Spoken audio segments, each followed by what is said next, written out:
Hello, welcome back to my videos, my channel. This is another pick a card reading. For this reading, this is for your inner goddess. Now, if you're a divine feminine watching, I have 4 different decks here. These will help you see what your inner goddess is. This helps just kind of helps you with your purpose and your mission. If you're a divine masculine watching, this is pretty cool, so that way you can get better insight for your divine feminine. For the 4 different decks, I decided to use little toy cars. For deck 1, I have a little blue car. For deck 2, a pink one. Deck 3 is a red one, and deck 4 is a purple one. Kind of a weird looking purple one, but you know, hey, to each their own. I will give you a few seconds so that way you can decide which one you want. Please just don't choose by color. Go with whatever your intuition tells you to go by. And we're going to see what kind of goddess you have.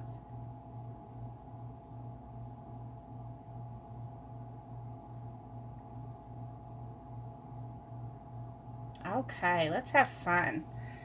We're going to start with deck number 1 with this blue car here.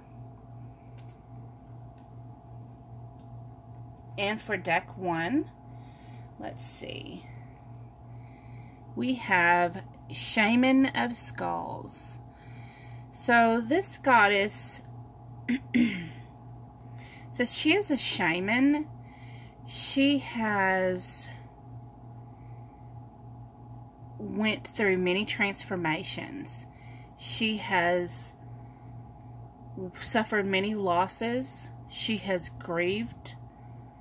But through all of this, each time she goes through a loss, each time she grieves, every loss brings a more beautiful transformation. Every time she grieves, it brings forth her higher purpose. Each transformation is more beautiful than the last.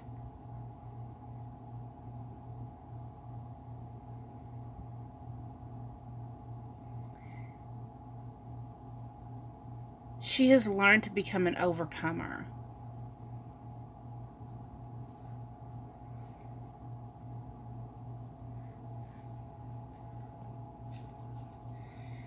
For her gifts, we have one of her gifts in the spirit is the rattle. So for the rattle, what I'm seeing is she has this gift to call forth all the elements from the north, the east, the south, and the west. She calls forth her ancestors. She calls forth guidance from the divine.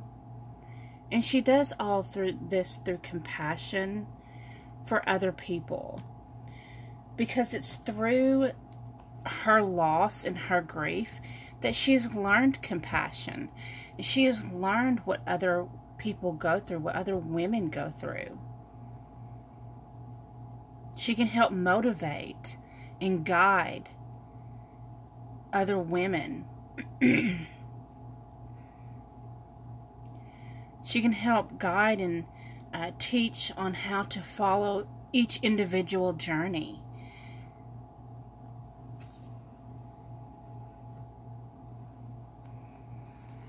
So with the trees card, what I see is, I'm seeing a woman who, when she needs to rejuvenate, when she needs to recharge herself, she maybe goes out in the woods, maybe goes out in nature and buries her feet down in the soil, lifts her arms way up high, and like the branches of a tree, she just she closes her eyes and she she surrenders to nature and she lets it nourish her and rejuvenate her.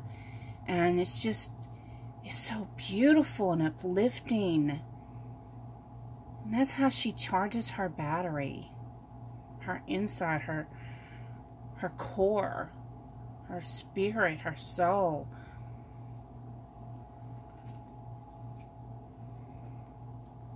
So we have the Six of Air. So with this card I'm seeing, she has this connection to spirit. She allows it to divinely guide her.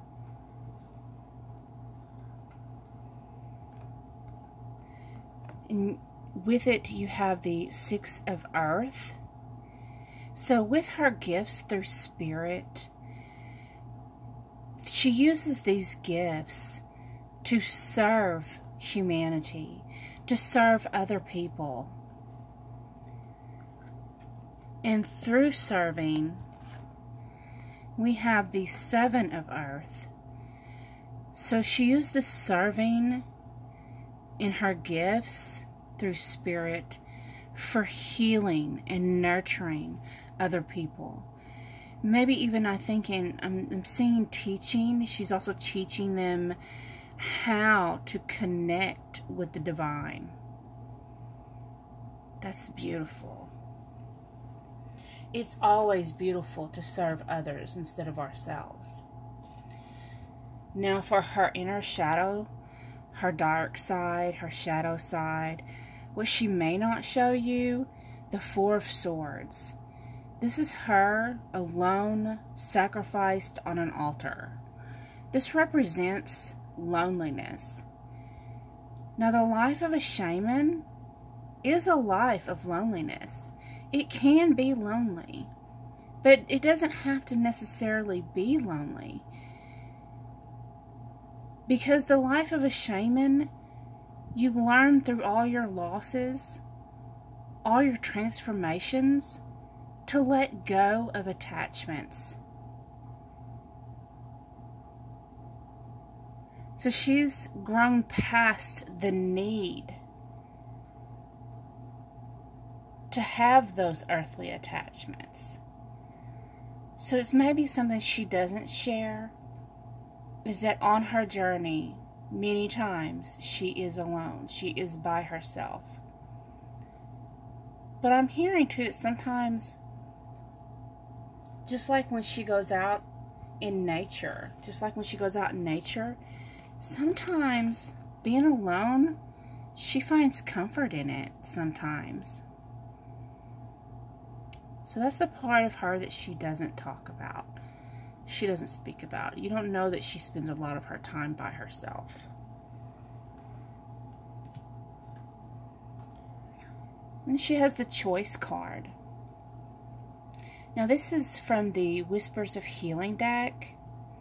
So with this card, I'm showing all these bubbles. Those represent different choices, different paths that we can take. But here's a woman who is standing in her right to make her own choices. She's learned that she is her own woman. She has many opportunities for blessings, and she stands in her power. She trusts, she believes, she has faith in the choices that she makes.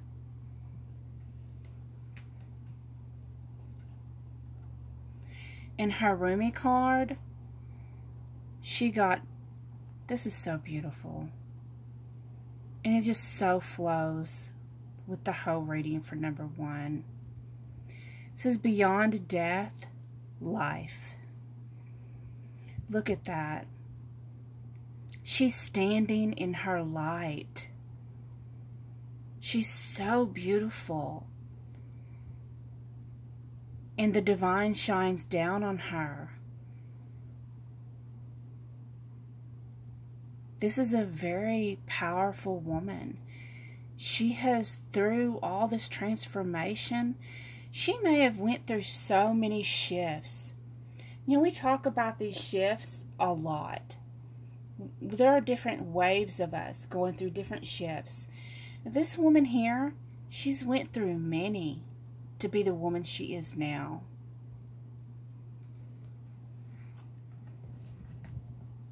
That's beautiful. That is number 1.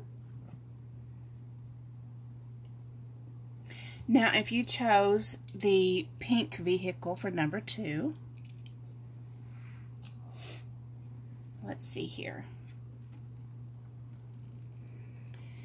This is the Gaia goddess. Wow, she's beautiful. She's nurturing. Look at her. She's just so nurturing. She's protecting those eggs in the nest. So she's very protective. She's very motherly.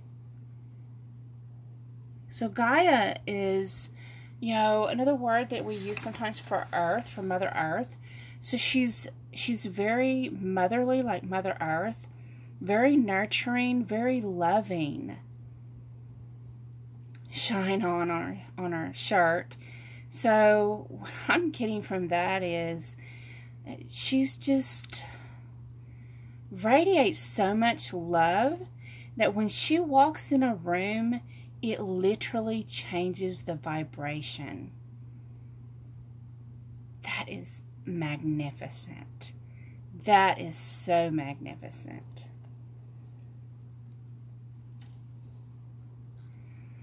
Her gift is the Time Master.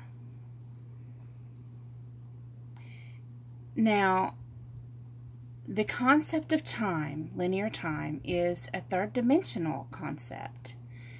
It only exists in a third dimension. So what I'm getting with this, the Time Master, and if you'll look, there's a little, the 8, the infinity sign. If it's turned to the side, you can see it better. With Time Master, what I'm seeing is she has this capability to, even though she may walk in this 3D realm and she resides physically in the 3D realm, she also at the same time coexists and is consciously aware of coexisting in these other dimensions.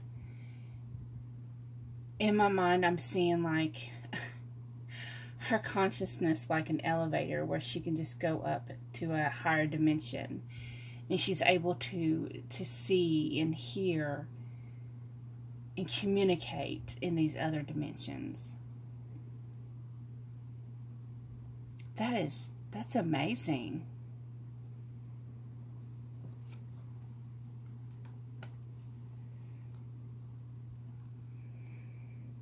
She got the Love Life card.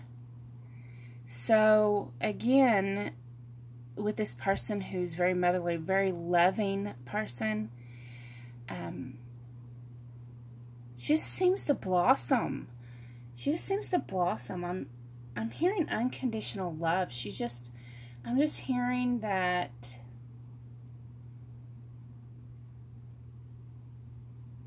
but like a ray of sunshine that makes blossoms bloom in the morning, that, you know, just like when the shine on when she walks into a room and it changes the vibration.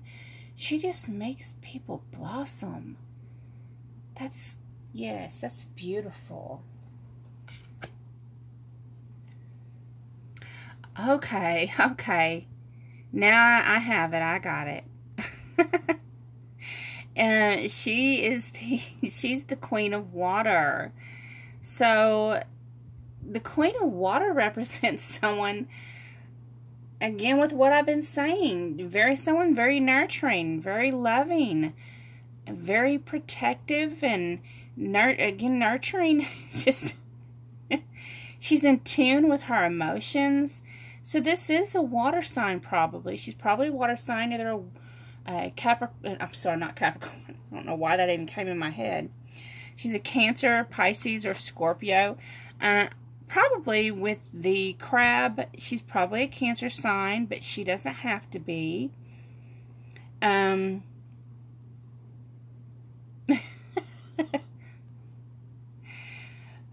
But even if she's not a Cancer sign, she resonates. She resonates with the Cancer inside of her. The water signs, the nurturing, the loving.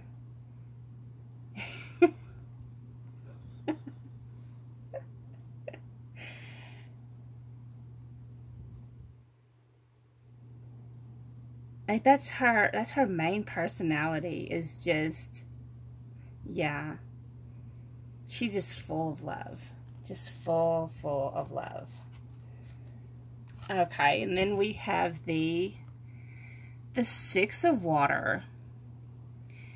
So look, she's got this locket in her hand, this heart-shaped locket, and she's offering it. And it's like,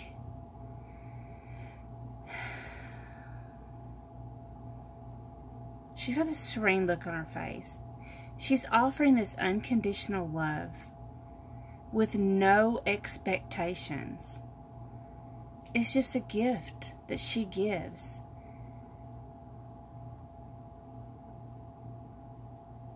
That light shining around her.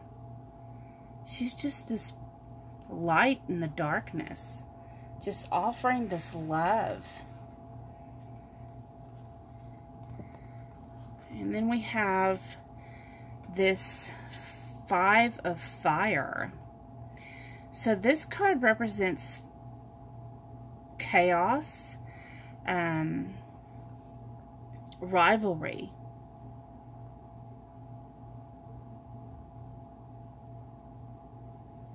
So what Spirit's telling me is that maybe she has some unseen foes, maybe some rivalry that sometimes she doesn't know about them, because of course she is such a giving and loving person that she chooses maybe not to see when someone causes strife in her life.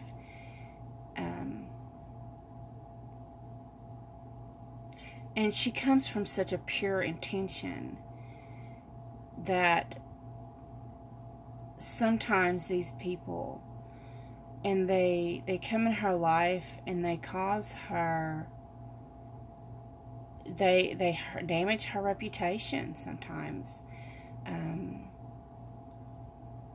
Maybe cast lies about her, and she may not even be aware of the damage they do to her.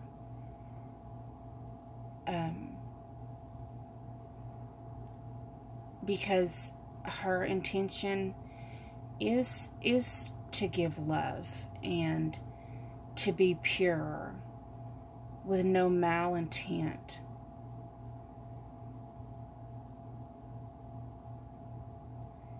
And what I'm getting is, even if she did know the rivalry, she would still, with see where it's lit up in her third eye, I see that she would try to put herself in their place. She would try to see their perspective.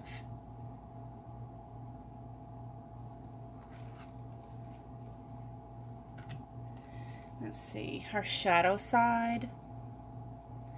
We have the Wheel. So with the Wheel, do you know what the Wheel is? If you don't like what's going on right now, just wait a while, because the wheel will turn. Okay. So in this card I'm showing, she has her hand on the wheel. So I'm getting that she is a manifester. She has the ability to manifest whatever she wants. She's got her hand on that Wheel of Fortune. And she knows what she wants. But it's also on the shadow side. So since I asked, you know, for each, you know, deck, I asked for a revelation on their dark side, their shadow side. And since this showed up, I'm showing that what I'm getting is, even though she has this ability to manifest, I think maybe she has some hidden fear of, okay, well, if I really manifest this into my life, what if this happens? Like, say she wants this new promotion or this new job, and she can really manifest it, but maybe what holds her back, and maybe her blockage is the fear of, okay, what's going to happen if I do get this new job, or what kind of changes do I have to go through if I do get this promotion? It's the fear of change, I think, that blocks her from the true reality of her manifestations. And then she got mental repetition. So what I'm seeing is,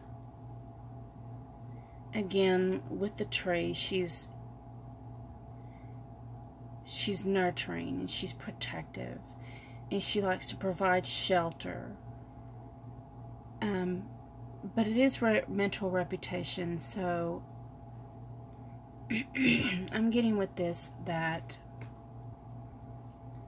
even though it soothes her soul to take care of those that she cares for, but at the same time she's always asking herself, did I do enough?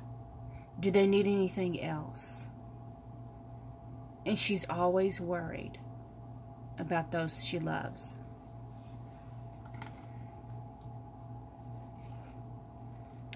Her Rumi card is the Merciful Mother Jamal. That's beautiful. This is a beautiful card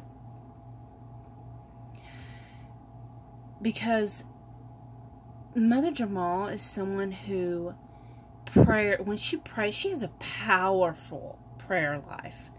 She is a powerful prayer warrior because her prayers come from a place of pure intent, with such love deep in her heart that the divine just shines down on her prayers.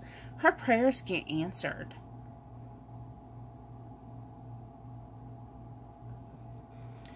Okay, and that was for deck number 2.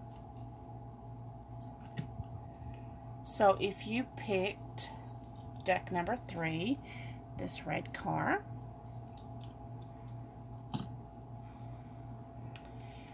your goddess is Starborn. Now, with Starborn, excuse me, with Starborn we see that this is someone who maybe never felt like she fit in. She always stood out from the crowd. She always knew she was different, but she never knew why.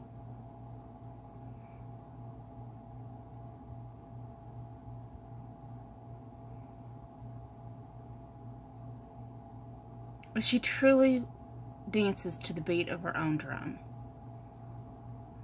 That's what kind of goddess she is. She is her own self. She doesn't really fit into a category. She doesn't fit into a clique. She's not the popular chick, and she's not the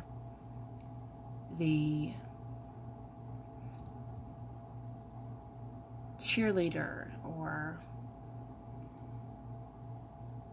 I'm just seeing that she just doesn't really fit into any of those cliques. None of them. I'm seeing someone who just intermingles in the crowd with everybody because she's just her own self. Her gift? Oh. She is the sun. That's probably why she doesn't fit into a clique.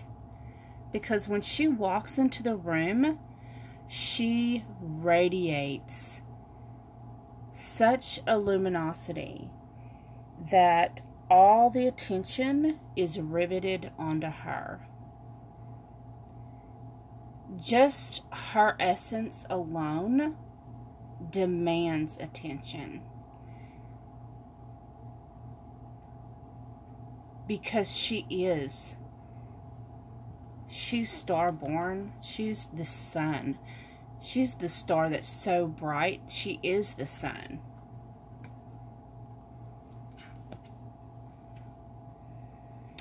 Okay. She's probably very creative.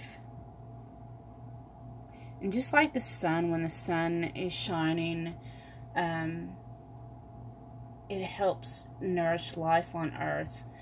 Her creativity nourishes her.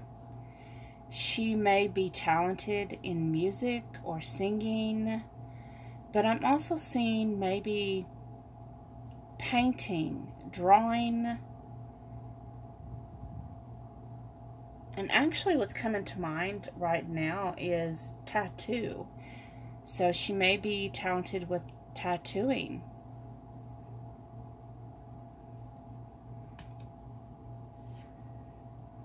Okay.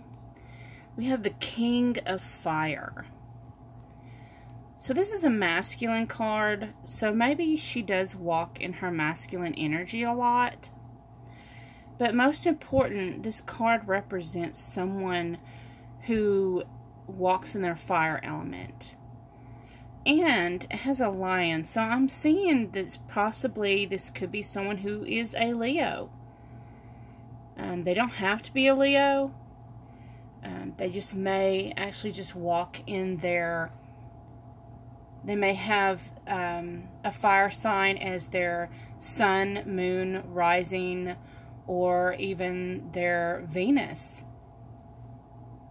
And in that case, they may take on the characteristics of a fire sign, like the Leo, which is very passionate, very charismatic.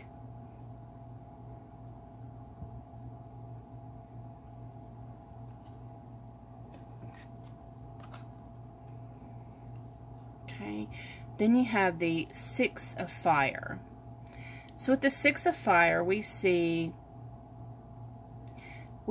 two opposing forces, kind of like a yin and a yang, the duality. But the Six of Fire shows that there is an ability to meet in the middle and find a compromise. So she is willing to meet, if there is disagreements with her, she is willing to meet you halfway to find a resolution. And that's because she tries to find balance between the emotional and the intellect. And that's just like going with the card with the opposing forces, the duality, the yin and yang, the emotion, the intellect. She is able to put herself in a place where she can seek a resolution to any problem.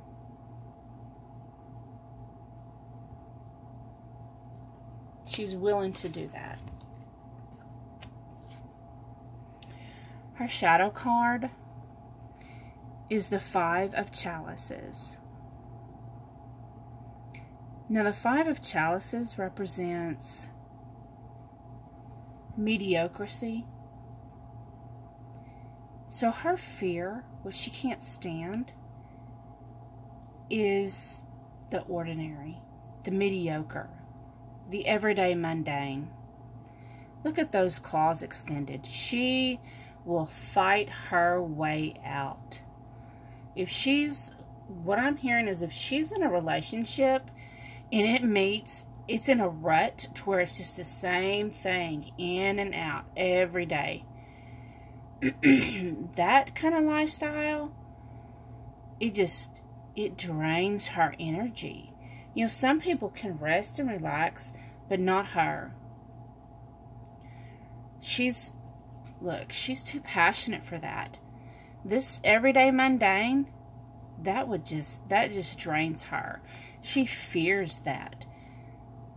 That's the opposite of her. She would fight tooth and nail to get out of that situation.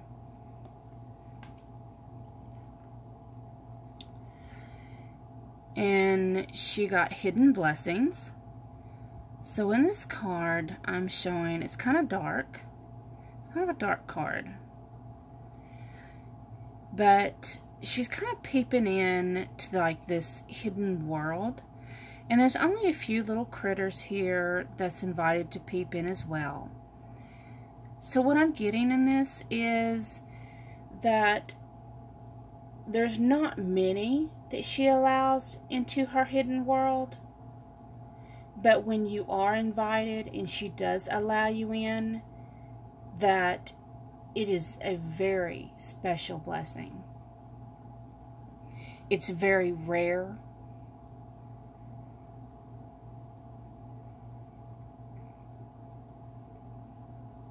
But it looks like it's probably very beautiful as well.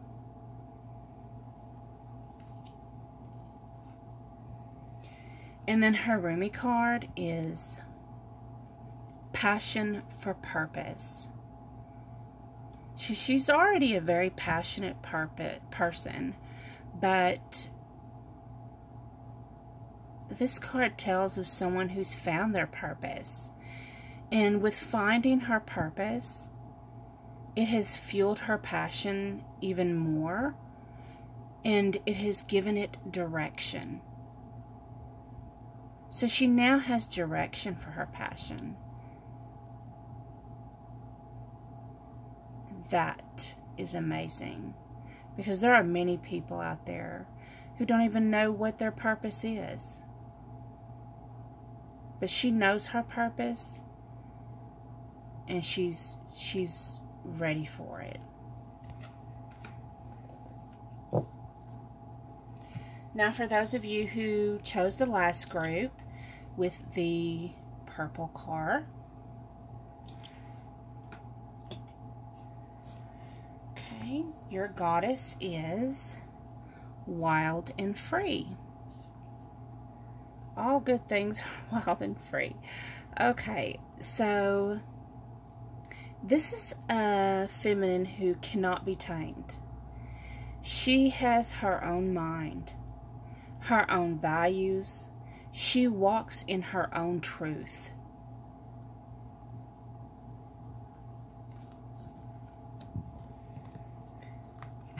Oh, there's two cards. Okay.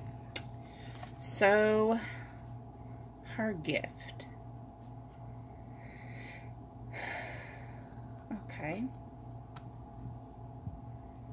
So we have the Spiral and the Gatherer.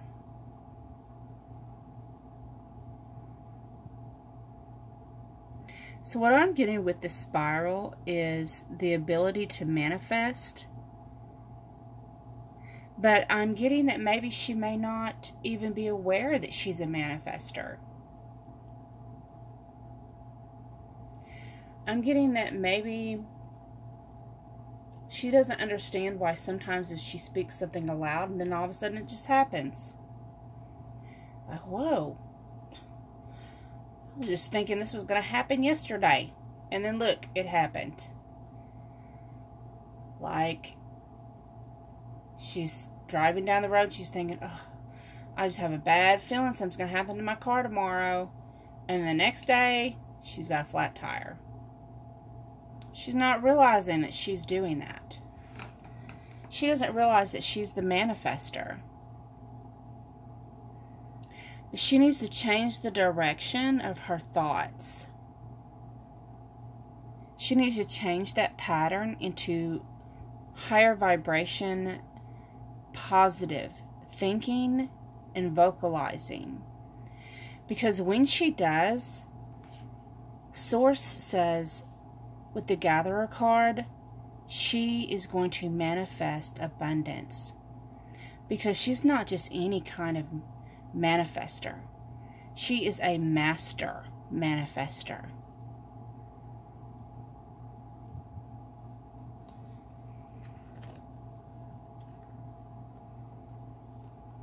She has a gift of wisdom. That's beautiful. Look at that unicorn. So, she...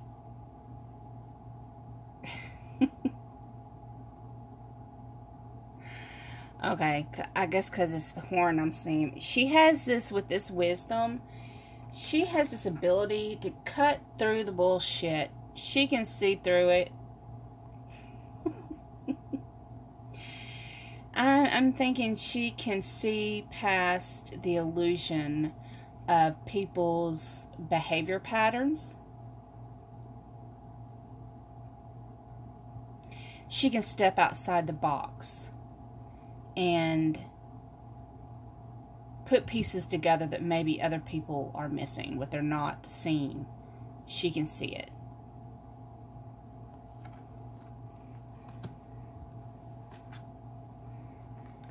And she has the 8 of Fire.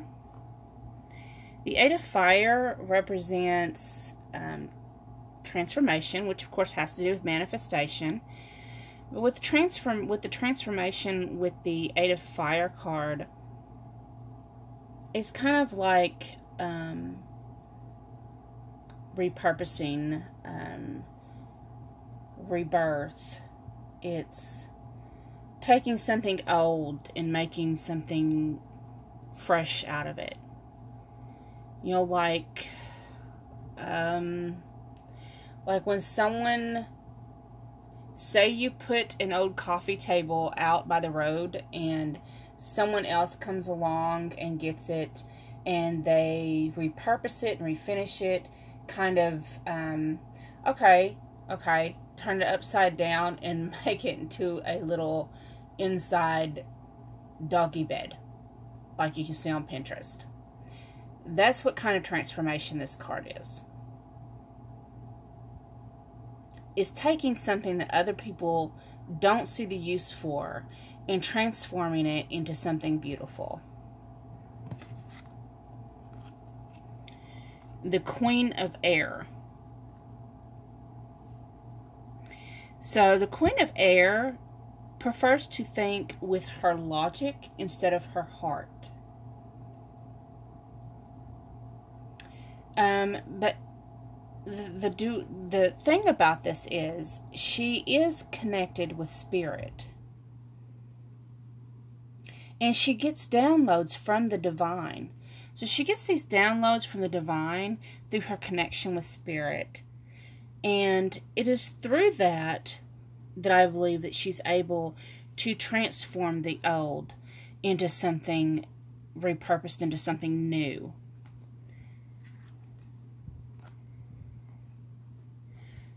And she's learned through the 7 of water. The 7 of water. She's learned through this just let things flow. Oh.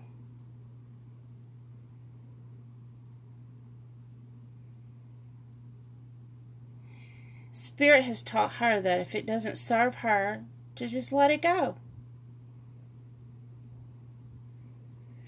She tries to repurpose it, to make it new, to make it useful, to transform it. But in the process, God, Source, has taught her that if it's of no longer use for your good, let it go. And she's learned to do that with ease.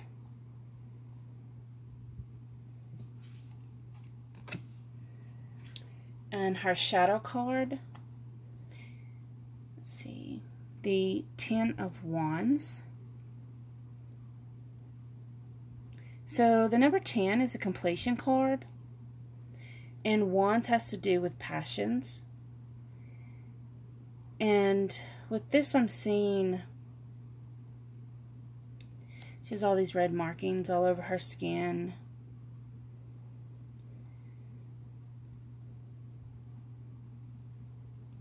She looks like she's just ready for a fight.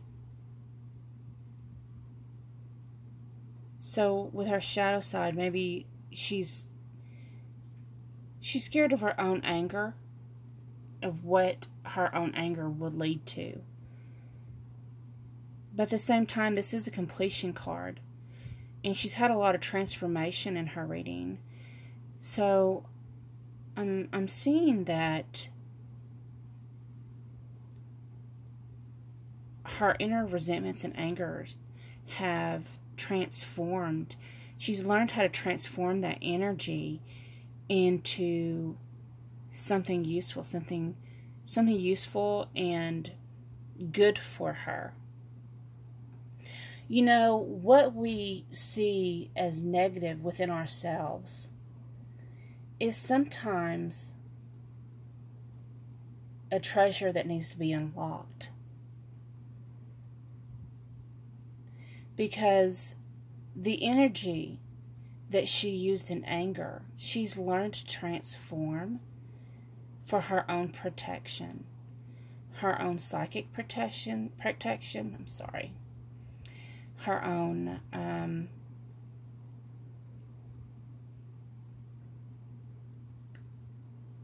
just her own personal protection. She's learned how to transform that energy. Because, of course, the number 10 is a completion card. And she got unconditional love. Wow.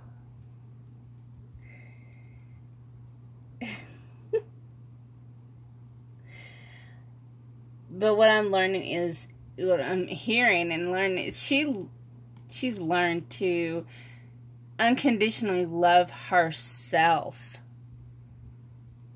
That's what I'm feeling. She's just learned how to love herself. She's learned that she's beautiful. She's colorful.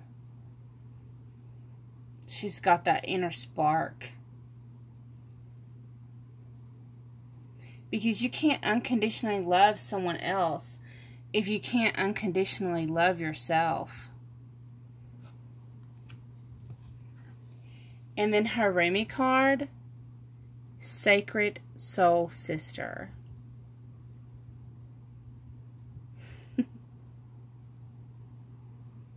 She has learned that her inner wisdom, she has learned to listen to her inner voice, to follow her intuition, to follow what she hears for the first time, not to second guess herself. That if she listens to her inner knowledge, that she's always on the right path. Okay, that was it for number 4. I hope you enjoyed. If you did, like, share, subscribe, and I hope you have a wonderful rest of your day.